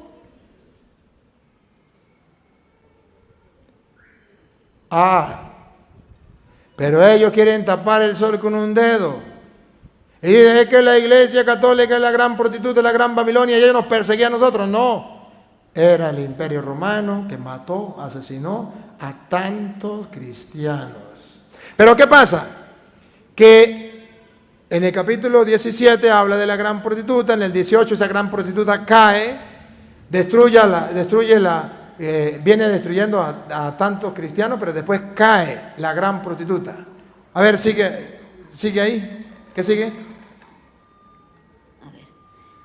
Por lo demás, hermanos, os rogamos y exhortamos en el Señor Jesús, que de la manera que aprendisteis de nosotros, como os conviene conduciros y agradar a Dios, así abundéis más y más. No se desanimen, como han visto que nosotros hemos sufrido y hemos mantenido, ustedes abunden más y más, crezcan más en la fe, se fortalezcan más. Ahora en el capítulo 19, ya la gran prostituta persiguió a la iglesia. En el 18, ya derramó la sangre de muchos profetas, apóstoles, santos, que se embriagó con esa sangre. En ella se encontró la sangre de los santos que habían muerto por Cristo. Y que Pablo dice que esos santos vendrán con Cristo en el último día. Y que San Pedro, eso no lo vamos a leer, pero ustedes lo pueden leer en la casa de ustedes, y que primera de Pedro 1:15 dice, sean santos como vuestro Padre Celestial es santo, porque está escrito, sean santos como yo soy santo. Eso está escrito en primera de Pedro, capítulo 1, versículo 15 en adelante. Ustedes lo pueden leer. Pero ojo, volvamos. Vamos ahora al Apocalipsis capítulo 19. A ver. ¿Cómo dice el versículo 1? A ver. ¿Qué dice el versículo 1? Después de esto hay una gran voz de gran multitud en el cielo, que decía, aleluya, salvación y honra y gloria y poder son del Señor Dios nuestro. Ahora miren, el 19. El 19 va a mostrar que después de que la gran prostituta persiguió a la iglesia, mató a tantas personas que llegaron a ser santos y mártires que derramaron la sangre por Cristo, ahora vean cómo San Juan anima a la iglesia.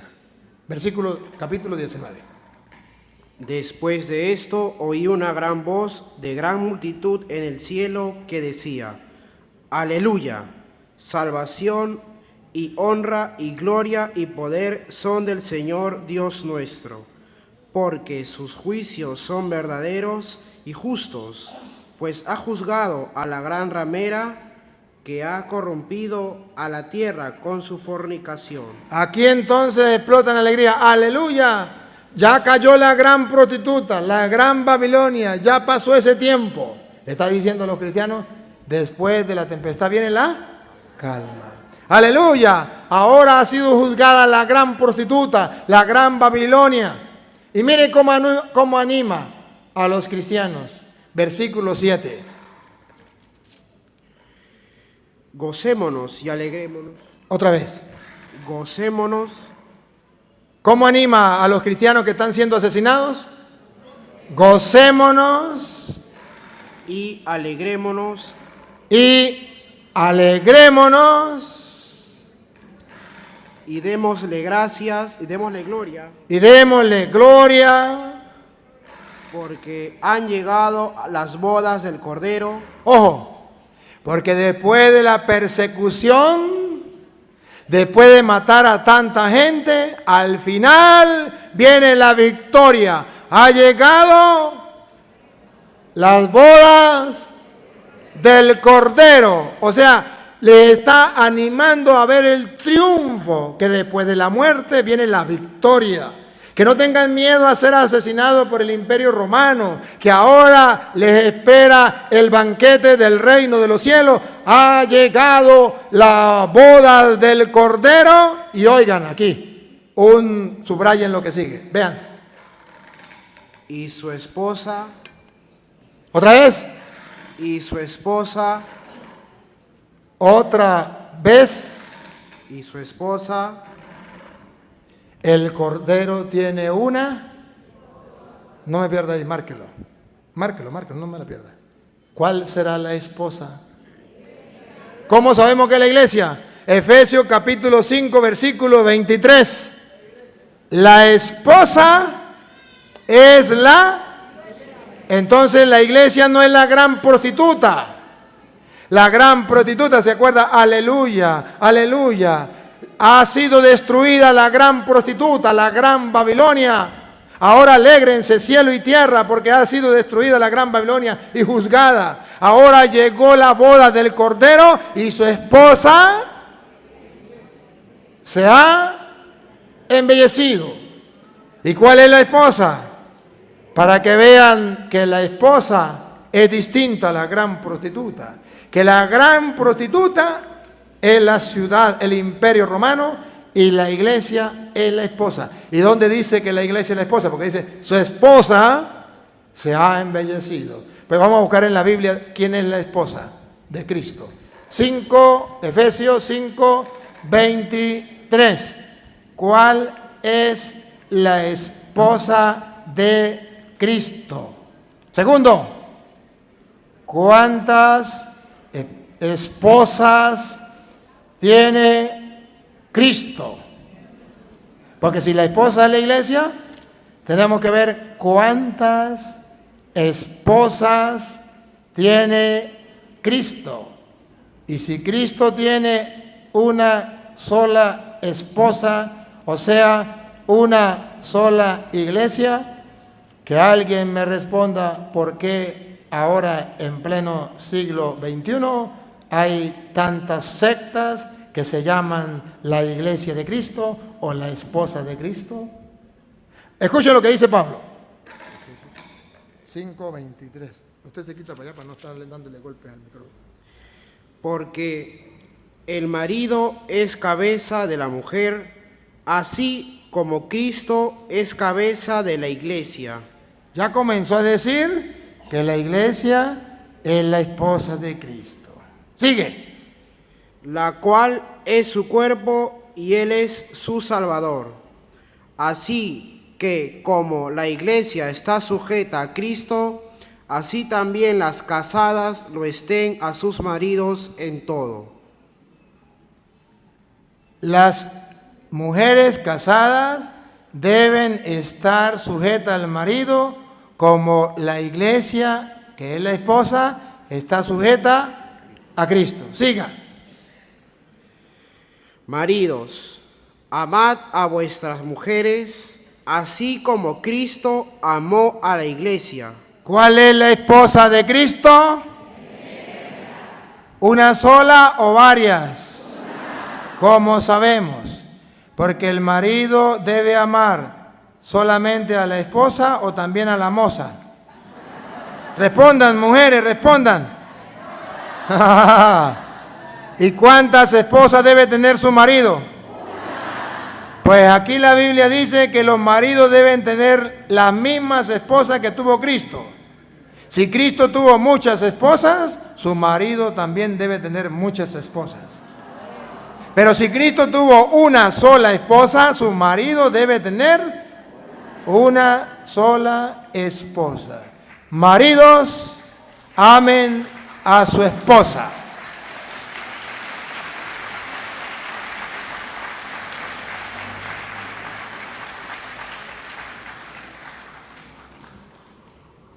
A ver, va. Otra vez, maridos. Maridos, amad a vuestras mujeres, así como Cristo amó a la iglesia y se entregó a sí mismo por ella. ¿Cuántas iglesias? ¿Cómo sabemos que es una? Maridos, amen a su mujer o a su esposa como Cristo amó. ¿A qué? Como Cristo amó a la iglesia. ¿Cuántas iglesias? Cuando los protestantes dicen que son muchas iglesias, están diciendo mentiras. Porque la Biblia dice que la iglesia es el cuerpo de Cristo y es la esposa de Cristo. Cristo es la cabeza, la iglesia es su cuerpo. ¿Cuántos cuerpos tiene? Uno solo. O la esposa, ¿cuántas esposas? Y lo peor es que dice que los maridos deben amar a su esposa como Cristo a la iglesia. De modo que si Cristo tiene muchas iglesias, entonces los maridos pueden tener muchas esposas. Y yo sé que ustedes no estarían de acuerdo, ¿verdad que no? Muy bien. Entonces, marido, amen a su mujer como Cristo amó. Otra vez, repítalo. Como Cristo amó a la iglesia y se entregó a sí mismo por ella. Siga. Para santificarla, habiéndola purificado en el lavamiento del agua por la palabra. Atención, yo lo que quiero que ustedes observen en lo que viene es a ver en el querer de Dios, en el querer de Cristo, cuántas iglesias quería Cristo o cuántas esposas. Dale, eso es lo que ¿qué es lo que vamos a buscar? ¿Cuántas iglesias quiere Cristo? ¿O cuántas esposas? Vamos a ver. A fin de presentársela a sí mismo, una iglesia gloriosa, que no tuviese mancha. A ver, no corra. Lo que estamos buscando es donde diga una iglesia. Repítalo. Una iglesia, Un poquito más atrás. a fin de presentársela a sí mismo, una iglesia. ¿Cuántas iglesias quiere Cristo? ¿Lo dice la Biblia o no? Sí. Entonces que alguien me explique por qué hay tantas. ¿Cuántas esposas tiene Cristo? Una. Y le dice a los maridos que deben tener una sola esposa, como Cristo tiene una sola esposa, que es la iglesia. Y por eso le dice a los maridos que el matrimonio entre un hombre y una mujer, el esposo y la esposa, se compara con el matrimonio de Cristo con la iglesia. ¿Se acuerda? Ha llegado la boda de él, su esposa se ha. Y escuche ahora en el versículo 30 en adelante. Versículo 30 en adelante, venga. Porque somos miembros de su cuerpo, de su carne y de sus huesos. Por esto dejará el hombre a su padre y a su madre, y se unirá a su mujer, y los dos serán una sola carne. El marido y la mujer, los dos serán. Y si el marido está en Cusco y la mujer en Lima, ¿ya dejaron de ser uno solo? No. Que alguien me explique cómo los dos van a ser uno. ¿Cómo? Escuche la respuesta de Pablo. Grande es este misterio. ¿Por qué no me lo pueden explicar? Otra vez. Grande es este misterio. ¿Por qué no me lo pueden explicar? Otra vez. Grande es este misterio. ¿Por qué no me lo pueden explicar? Porque es un gran misterio. ¿Y con qué se compara? Mas yo digo esto respecto de Cristo y de la iglesia. ¿Con qué lo compara que los dos son uno? Con Cristo y la iglesia. Entonces dice la Biblia que Cristo tiene una sola esposa. Como el marido y la mujer, a pesar de que son dos, son uno solo. Entonces volvemos a Apocalipsis 19:7. ¿Se acuerda? Aleluya, aleluya, llegó la boda del... Aleluya, aleluya. Ha sido derrotada la gran Babilonia, ha sido juzgada la gran Babilonia. Ahora está la victoria de nuestro Dios. Aleluya. Ha llegado las bodas del Cordero y su esposa. ¿Cuál esposa? La que había sido atacada por la gran prostituta. ¿Cuál esposa? La iglesia que tenía apóstoles y profetas. ¿Cuál iglesia? La iglesia que después de haber asesinado la gran prostituta a los profetas y a los apóstoles, los declaró santos y mártires por haber derramado la sangre de Cristo. Y dice Pablo, y cuando venga Cristo, vendrá con todos los... ¿Me captan? Esa es la doctrina de la Santa Madre Iglesia Católica.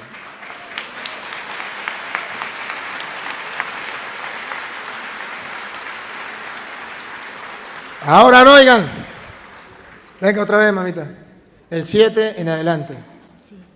Gocémonos y alegrémonos y démosle gloria porque han llegado las bodas del Cordero y su esposa se ha preparado. Y su esposa se ha preparado. Vamos a ver cómo se ha preparado. Y a ella se le ha concedido que se vista de lino fino. ¿Cómo se ha preparado? Se ha vestido de lino fino. Y adivinen cuál es el lino fino. Siga. Atención, ¿cuál es el lino fino? Otra vez, lino fino.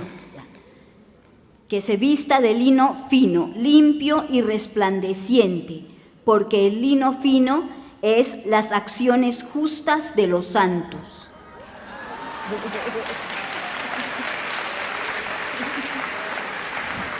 La única iglesia, la única esposa de Jesucristo es la iglesia que tiene los santos, que está revestida de lino fino, que son las obras que hicieron los... ¿Cómo lo ve? ¿Usted que tiene lentes? Y los protestantes dicen que esa iglesia, la esposa de Cristo, es la gran prostituta. A Petronilo le patina coco, le patina coco, le patina coco. A Petronilo le patina coco, le patina coco, le patina coco. Pero ese no es el problema. El problema es que hay tanta gente que les cree. Y que en vez de leer la Biblia, para ser creyentes, se convierten en creyones. ¡Qué tristeza!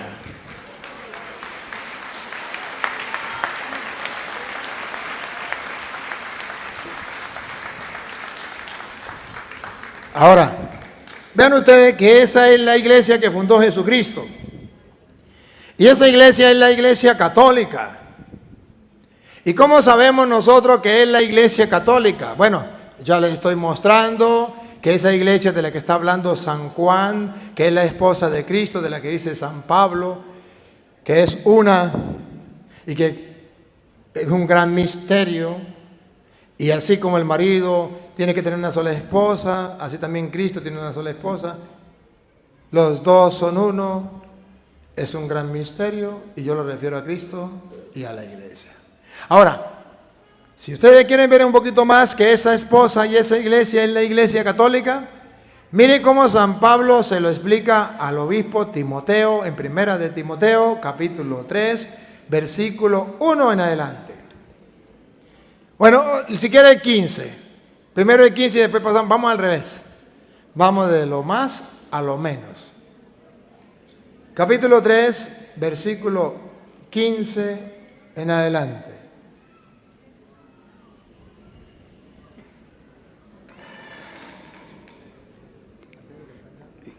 para que si tardo...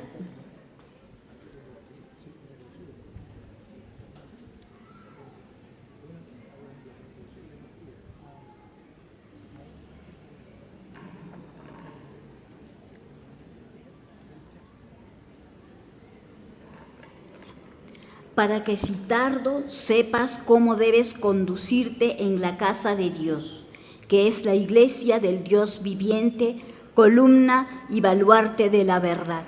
Ya un momentico que vamos a poner un auxilio aquí porque a ver si queda un poquito más altico y quedamos a la misma medida. Súbese a él. Uy, ahí descansan todas las almas del purgatorio. Ya. Para que si tardo sepas cómo debes conducirte en la casa de Dios, que es la iglesia del Dios viviente, columna y baluarte de la verdad. Queridos hermanos, aquí aparece la iglesia de Cristo de nuevo. Pero ahora San Pablo nos va a decir varias cosas importantes sobre esa iglesia.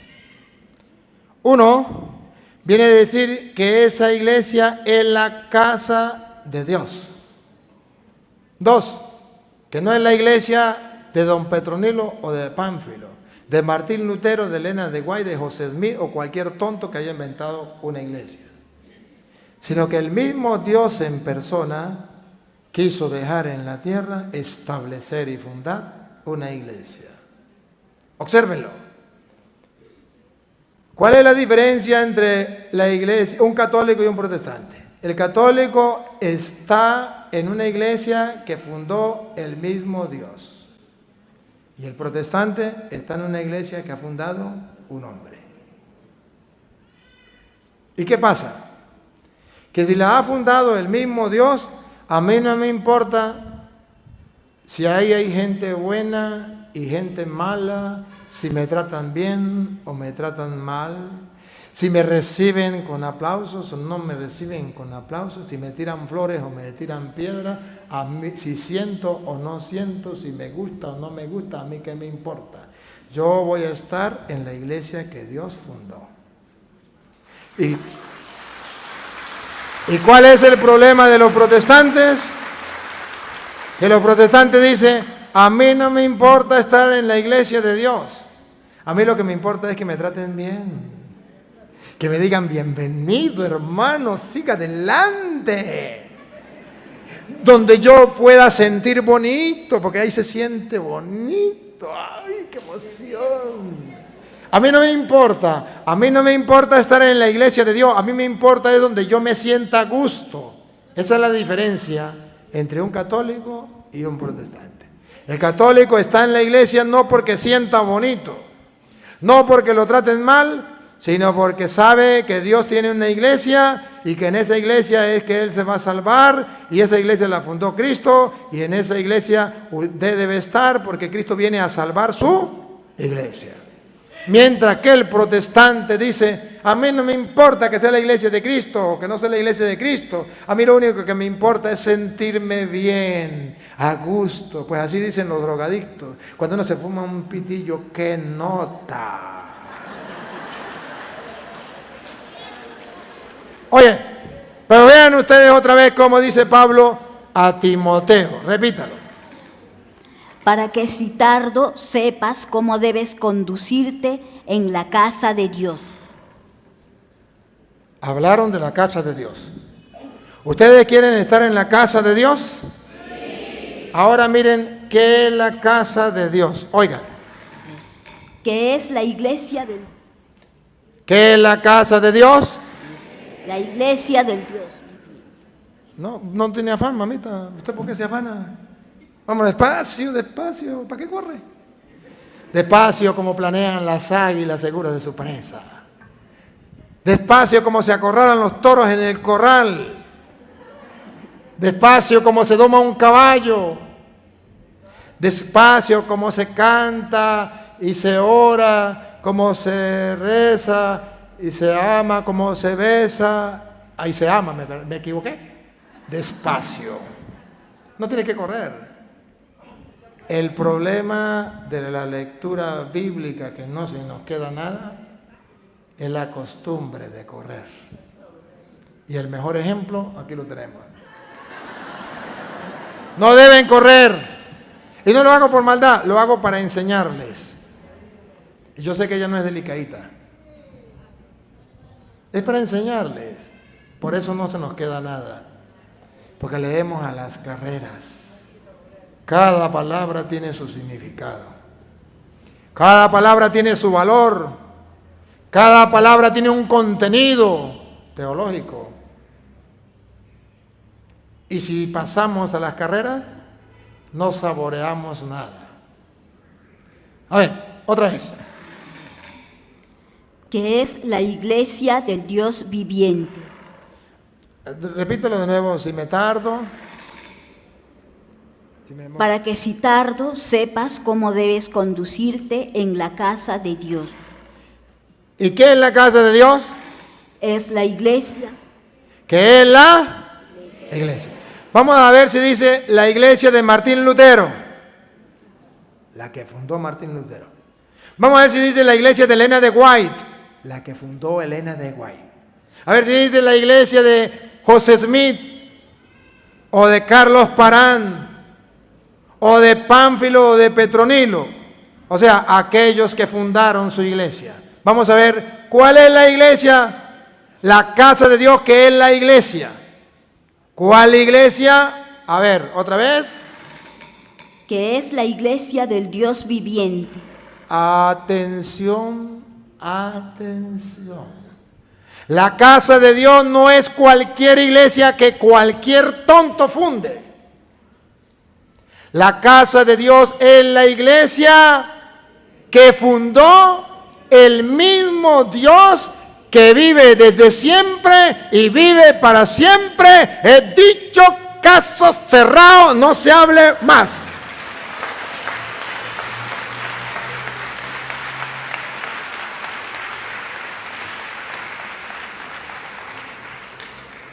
Pero el protestante engaña al católico ignorante diciéndole, es que cualquier iglesia es lo mismo. Es que todas las iglesias son iguales. Es que Dios no tiene ninguna iglesia. ¿Que no tiene Dios ninguna iglesia? Aquí dice que Dios tiene una sola iglesia. ¿Otra vez? Que es la iglesia de... No, otra vez. Para que si tardo sepas cómo debes conducirte en la casa de Dios, que es la iglesia. ¿Cuántas iglesias? ¿Singular o plural? Otra vez. Para que si tardo sepas cómo debes conducirte en la casa de Dios, que es la iglesia. Ese pedacito lo va a repetir, que es la iglesia. ¿Cuántas iglesias? Es la iglesia.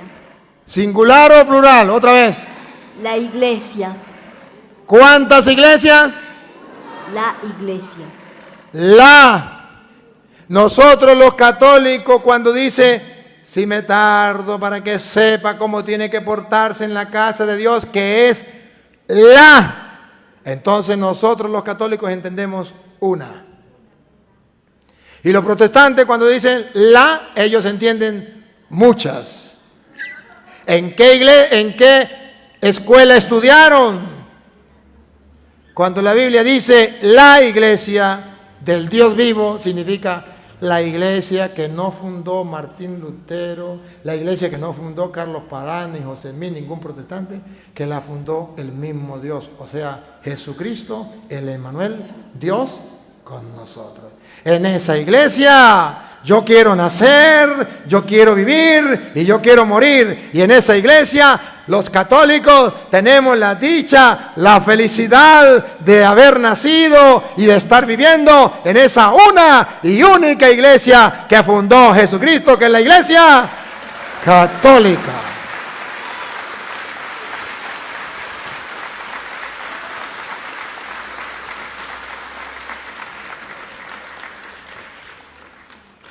Pero ¿por qué los protestantes no aman esa iglesia?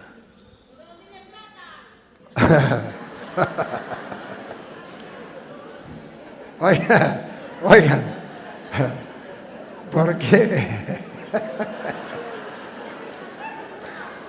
A ver, ¿por qué los protestantes no aman esa iglesia? Presten atención, por favor. Lupita.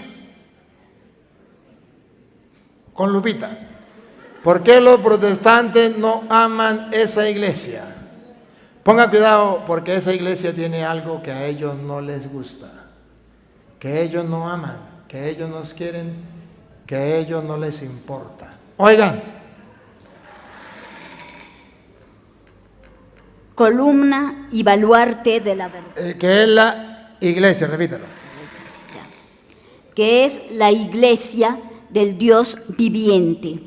Columna y baluarte de la verdad. ¿Por qué los protestantes no aman esa iglesia? Porque es la columna y baluarte de la verdad. Porque si se vienen a esa iglesia, no pueden seguir diciendo mentiras. Porque ellos están acostumbrados a decir mentiras. Pero el que se viene a esa iglesia tiene que amar la verdad. Y si ellos se vienen a la iglesia de Cristo, no pueden engañar a la gente. Tienen que decir lo que la Santa Madre Iglesia enseña. ¿Captan? Y a eso a los protestantes no les gusta. Porque a los protestantes les gusta es enseñar lo que a ellos les viene a la cabeza. Y decir que eso es palabra de Dios. Pero si ustedes ven, pueden distinguir de una vez por qué es importante la iglesia. Porque es nada más ni nada menos, sino columna y baluarte de la verdad. De modo que, ¿qué significa columna y base de la verdad? Que la iglesia es columna y base de la verdad. Que si usted quiere estar en la verdad, no puede estar en una secta. Que si usted quiere estar en la verdad, tiene que estar en la iglesia que fundó Cristo. Que si usted se va con una secta, perdió la verdad. Porque en la única iglesia que está la verdad, es en la iglesia del Dios vivo, columna y base de la verdad. ¿Y por qué el diablo odia esa iglesia? Porque él es un mentiroso y padre de toda mentira.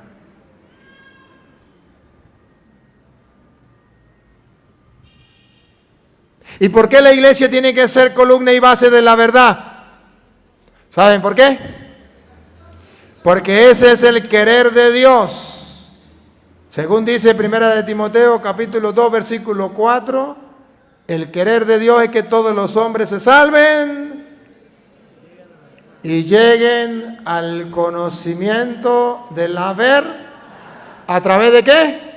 De la iglesia, que es columna y base de la verdad. ¿Qué es el diablo? El enemigo de Dios. Y si Dios quiere que todos los hombres se salven y lleguen al conocimiento de la verdad, ¿qué quiere el diablo? Que los hombres no se salven y que los hombres no conozcan la. Ahora comprenden por qué el diablo manda las sectas. Para que la gente no conozca la verdad. Para que la gente diga, ¿a quién le creo? ¿A los testigos de Jehová? ¿A los pentecostales? Uno dice una cosa, otro dice otra, mejor no creo en nadie. Y dice el diablo,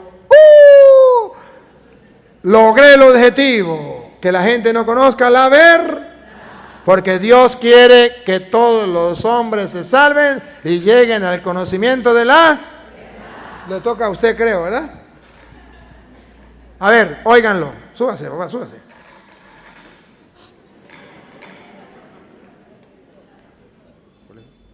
Primera de Timoteo 2:4. El cual quiere que todos los hombres sean salvos. Dios, a diferencia del diablo, quiere que todos los hombres se salven. El diablo no. Dios quiere que todos los hombres se salven. Repítalo. El cual quiere que todos los hombres sean salvos. Atención. Paren la oreja, pongan la lupa, háganle zoom. El querer de Dios es que todos los hombres se salven y vengan al conocimiento de la verdad. Y Vengan al conocimiento de la verdad. Dios quiere que todos los hombres se salven Vengan al conocimiento de la verdad. ¿Y para qué dejó la iglesia? Para que sea columna y base de la verdad. Porque Dios quiere que todos los hombres se salven y lleguen al conocimiento de la verdad. ¿Lo ven o no lo ven?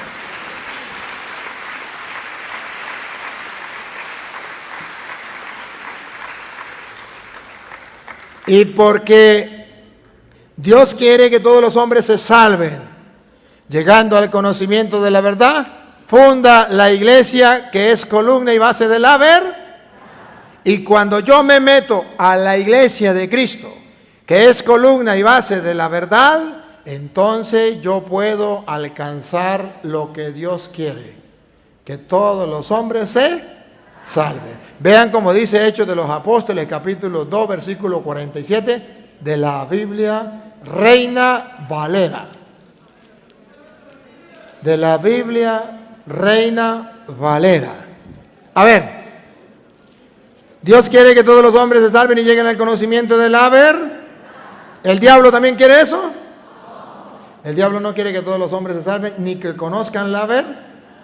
Y Dios, para que todos los hombres se salven y lleguen al conocimiento de la verdad, fundó la iglesia, que es columna y base de la verdad. Y cuando yo me meto a la iglesia de Cristo, entonces puedo y cuando me salgo de la iglesia de Cristo, no lo digas. Pero eso lo inventó usted, señor cura. No, eso no lo inventé yo. Eso está escrito y a las pruebas me remito. Hechos 2:47.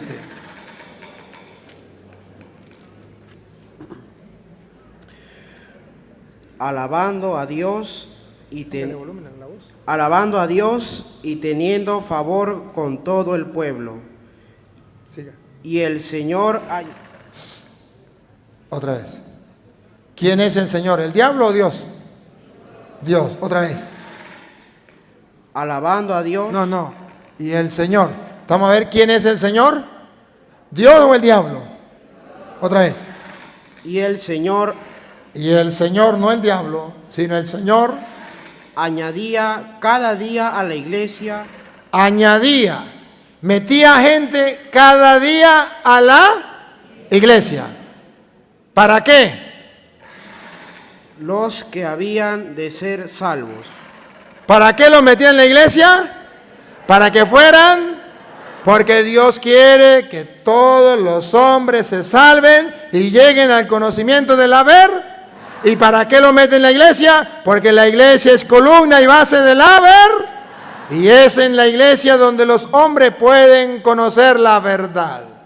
Ahora pregunto, ¿comprendieron por qué el diablo odia a la iglesia?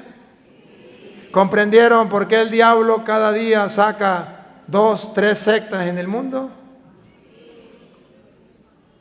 Porque no crea usted que las sectas ya se quedan así, las que hay y ya no más. No, señor. Cada día van saliendo más sectas y sectas. Si no, pregúntele a esos julanos pastores para que vean que cada uno funda su propia iglesia como si ellos fueran Cristo, haciéndole la competencia a Dios, que fundó una iglesia. Y esa iglesia es columna y base de la verdad. Volvemos a 1 de Timoteo capítulo 3, versículo 15. La iglesia es columna y base de la verdad. Y dicen los protestantes, pues esta iglesia es la mía. La suya. Ya nos damos cuenta que no. El Apocalipsis dice que no. San Pablo dice que no. Pero de todas maneras usted insiste que es la suya, que es columna y base de la verdad. Vamos a ver qué dice San Pablo a Timoteo. Leemos otra vez, 1 de Timoteo 3:15, lo leemos de nuevo. Para que si tardo sepas cómo debes conducirte en la casa de Dios, que es la iglesia del Dios viviente, columna y baluarte de la verdad. Ahora pregunto, ¿cómo sabemos que esa iglesia del Dios viviente es columna y base de la verdad y que es la iglesia católica? Sencillo, fácil. Estamos leyendo el versículo 15. ¿Qué tal si leemos el 3? ¿Qué tal si leemos el 8? Vamos a ver el 3. ¿Qué dice el 3? 1 y 3, 8. No dado al vino. No. Capítulo 3. Versículo, me equivoqué, ¿no? Versículo 1 y 8. Palabra fiel, si alguno anhela obispado. ¿Qué existía en esa iglesia? ¿Qué existía en esa iglesia? Obispos. Palabra fiel. Si alguno aspira a ser obispo, eso significa obispado. Repítalo de nuevo, pero póngale volumen a su voz porque usted habla muy pasito. Palabra fiel, si alguno anhela obispado. Dentro de esa iglesia que es columna y base de la verdad, la iglesia que fundó el Dios mismo, el Dios vivo, existían los obispos. Y si alguno aspira el cargo de obispo, obispado, ¿qué pasa? Buena obra desea. Buena obra desea estar en la iglesia de Cristo y ser obispo dentro de la iglesia. Mire que está hablando de la jerarquía en la iglesia, los obispos. Y había la opción que el obispo fuera casado o también fuera soltero. Y si el obispo era casado, tenía que gobernar bien a sus hijos, porque el obispo era el que gobernaba la iglesia. Y si no gobernaba bien a sus hijos, ¿cómo iba a gobernar la iglesia? Yo lo que quiero mostrarle es que la Biblia dice que el que gobierna la iglesia de Jesucristo son los obispos. Véanlo, versículo 5. Pues el que no sabe gobernar su propia casa. El que no sabe gobernar su propia casa, habla de gobernar. Vamos a ver, si no sabe gobernar su propia casa, ¿cómo cuidará de la iglesia de Dios? ¿Cómo podrá cuidar o gobernar la iglesia de Dios? ¿Quién cuidaba y quién gobernaba la iglesia de Dios? Los obispos. En la iglesia católica, ¿quiénes gobiernan la iglesia de Dios? Los obispos. Por eso un grupo de apostolado que no obedezca al obispo, fuera de la iglesia de Dios. Por eso un sacerdote que deje la comunión con su obispo, fuera. Por eso nadie puede actuar a espalda del obispo. Si yo estoy aquí en el Perú, estoy con el permiso y autoridad de mi obispo, aunque algunos mentirosos digan que yo no tengo permiso de mi obispo. Y si yo estoy aquí predicando, no es porque el Padre me dio permiso, sino porque Él habló con su obispo. Y su obispo me dio permiso, porque el que manda en una iglesia, en una diócesis de la iglesia del Dios vivo, que es columna y base de la verdad, se llama el obispo.